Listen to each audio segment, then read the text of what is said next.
2025년 하반기 주목해야 할 관심 섹터와 관련주를 제공해 드립니다. 네, 반갑습니다. 허브경제TV입니다. 이번 시간에 같이 볼 종목은요, 에코프로 BM 같이 한번 보도록 하겠습니다. 오늘도 에코프로 BM이 일단, 요 라운드 피겨 구간을 일단 넘겨놓고, 오늘은 뭐 사실 큰 위아래 움직임을 따로 막 보여주지는 않았던 하루였습니다. 오늘 뭐 시장 전반적으로 막 그렇게 뭔가 좀 변동성이 강했다? 라고 보기에는 좀 어려울 정도로 그렇게 막 엄청난 변동성을 보여주는 그러한 시장은 아니었어요. 그럼에도 불구하고 지금 뭐 전고체 배터리, 그리고 뭐 음극재, 흑연, 이런 기업들, 그리고 뭐 ESS, 뭐 ESS로 돌파구를 우리가 찾아야 된다라는 거는 뭐 저번 주, 뭐 저저번 주에 다 또 말씀을 드렸던 부분이니까 그거는 좀 제하고, 지금 요즘에 우리나라 2차전지 기업들이 뭐 ESS뿐만 아니라 2차전지 산업으로도 어떻게 보면 좀 돌파구가 보인다. 하반기로 갈수록 좀 돌파구가 보인다라는 전망들이 꽤 많이 나오고 있습니다. 몇 때문이다? 우리나라 갑자기 뭘 잘해서? 보다는 중국이 지금 굉장히 좀 흔들리고 있다라고 해요. 지금 10년 만에 전면적으로 공급 개혁이 좀 시작이 된다라는 겁니다. 뭐 자동차, 배터리, 태양광 등 전략 산업 중심으로 중국 정부가 과잉 생산과 출혈 경쟁을 더 이제는 용납하지 않겠다. 너가 만들고 내가 만들어? 너 1,000원에 팔아, 나 900원에 팔게. 900원에 팔아, 나 800원에 팔게. 800원에 팔아, 나 700원에 팔게. 이런 것들. 서로 다 같이 죽는 거거든요. 중국 정부가 이제 8월 달이거든요. 9월 달에 공급 개혁 방안을 발표할 예정이다라고 합니다. 여기엔 생산 능력 규제, 신규 투자 제한, 보조금 축소와 같은 직접적인 구조조정 수단이 포함될 가능성이 크다는데, 왜냐면은 중국 기업들의 마진이 이제 바닥이에요. 네. 그러니까 자동차 산업의 순이익률이 4%대라고 합니다.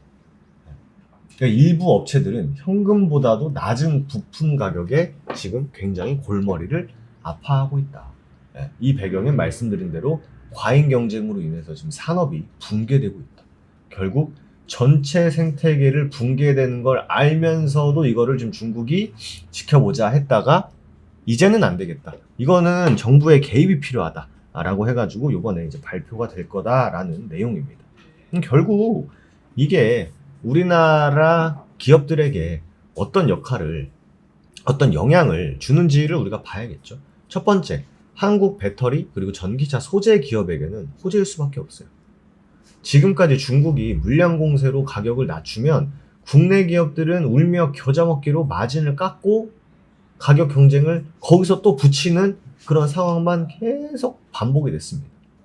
근데 이제 중국 정부가 직접 공급을 조이면 글로벌 시장에서 비중국 기업의 수익성과 가격 경쟁력이 동시에 개선될 수 있겠죠. 두 번째, 주가에도 지금 슬슬 2차전지 기업들에게 반영이 되고 있어요. 일부 이제 배터리 소재 기업들의 주가가 에코프로 BM도 마찬가지입니다만 반응을 하기 시작을 했고, 우리나라 이제 대표 기업들 역시 ESS 수요랑 북미 투자 확대 흐름에 어느 정도 좀 탄력을 받는 모습이죠. 그리고 중장기적으로는 수출 중심 전략을 가진 기업에게는 더 유리할 수 있다. 유럽과 미국은 이미 중국산 저가 제품에 대한 견제에 나서고 있고, 여기에 중국의 감산 정책까지 겹치면 글로벌 공급은 줄어드는 반면에 수요는 유지가 되면 어떻게 돼요? 가격이 상승하는 효과를 만들어질 수 있겠죠. 당연히 그럼 아무 뭐 기업이나 뭐 그렇게 되진 당연히 않겠죠. 뭐 아무 기업이나 그러진 않을 것 같고, 10년 동안 이 중국이 어쨌든 간에 이 시장을 따라가자, 앞서 나가자라고 했던 것의 그 왜곡을 바로잡는 시작점이고, 그에 인해서 반사이익을 또 우리나라 기업들이 가져갈 수 있다라는 거. 그리고 요즘에 계속 나와주는 얘기가 뭐 LFP 배터리가 확실히 뭐 좀 더 뭐 매력적이다라고 할 수 있는데, 지금 프리미엄 배터리에 대한 수요도 지금 계속적으로 좀 올라오고 있는 상황이다라고 합니다. 그러니까 우리나라 기업들이 진짜 울며 겨자 먹기로 가격을 후려치면서 이 시장에 내놓지 않아도 된다라는 것만큼 어떻게 보면 우리나라 소재 기업들에겐 호재가 아닐 수가 없겠죠. 뭐 LG 엔솔 같은 경우는 뭐 ESS, LFP 그리고 SK온, 삼성 SDI도 LFP 전고체 뭐 ESS 이런 것들. 그리고 소재, 뭐 포스코퓨처, 뭐 LNF 이런 기업들처럼 소재의 강자들도 공급망 안정성 측면에서는 굉장히 유리해질 수 있다라는 거죠. 네. 그렇기 때문에 이게 만약에 중국 제품에 대해서 이제 뭐 미국이나 유럽에서 약간 좀 부정적이라기보다는 재고도 있고, 그죠? 재고도 있고, 그리고 공급망을 너무 어지럽혔다 얘네들이. 아니 그래도 이게 뭐 담합까지는 아니더라도 우리가 좀 적당히 만들고 적당히 가격 받아서 사고 팔고 하면 되는데 너네들이 그냥 공급 계속 해가지고 싸든 안 싸든 그냥 계속 드립다 그냥 뭐 물량 공세로 쏟아 부으니 공급망이 제대로 될 수 있겠냐 이런 상황을 좋아하지 않는다라는 거죠. 네. 그래서 중국 주도의 저가 경쟁이 마무리가 되고 선택과 집중의 수익고 고수익 구조로 전환되는 시기다라고 하면은 우리나라 기업들에게는 충분히 좀 매력적인 상황이 상반기, 뭐 작년 상반기, 뭐 올 상반기보다는 확실히 좀 달라질 그런 시장이 또 만들어지지 않을까라는 기대도 우리가 한번 해볼 수 있지 않나라는 생각을 합니다.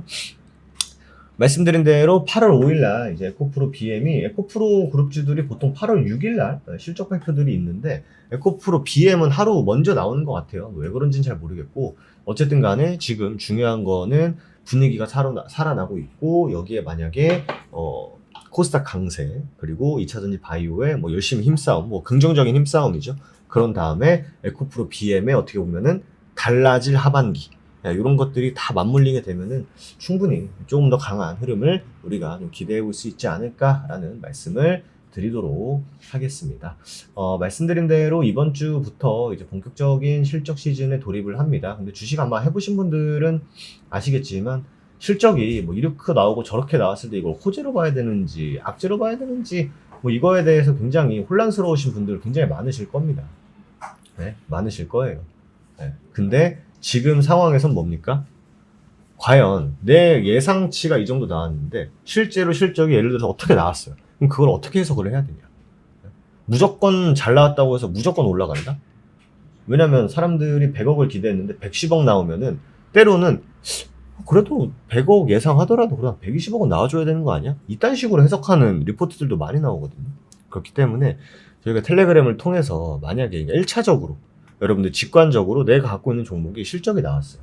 근데 예상치에 비해서 어떻게 나왔다라고 했을 때 그걸 우리가 어떻게 봐야 되는지 이런 부분들을 텔레그램을 통해서 올려놨기 때문에 여러분들 꼭 한번 체크를 해 주시기 바라도록 하겠습니다. 아시겠죠? 네, 그렇기 때문에 한번 꼭 텔레그램 입장해 주시고 오늘 수급은요 사실 뭐 금요일날 워낙 힘을 또 강하게 썼기 때문에 오늘은 뭐 개인들의 매수가 뭐 48,000주 정도 들어왔다 한들 그렇게 뭔가 뭐 유의미하다라고는 할 수 없는 정도의 수치이기 때문에 크게 의미부여하실 필요는 없다라는 말씀 드리면서 오늘 마무리하도록 하겠습니다.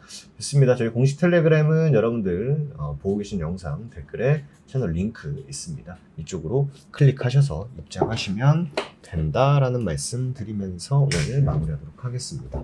오늘 하루도 여러분들 너무 수고 많으셨고요. 저는 또 다음 시간에 다시 인사드리도록 하겠습니다. 감사합니다.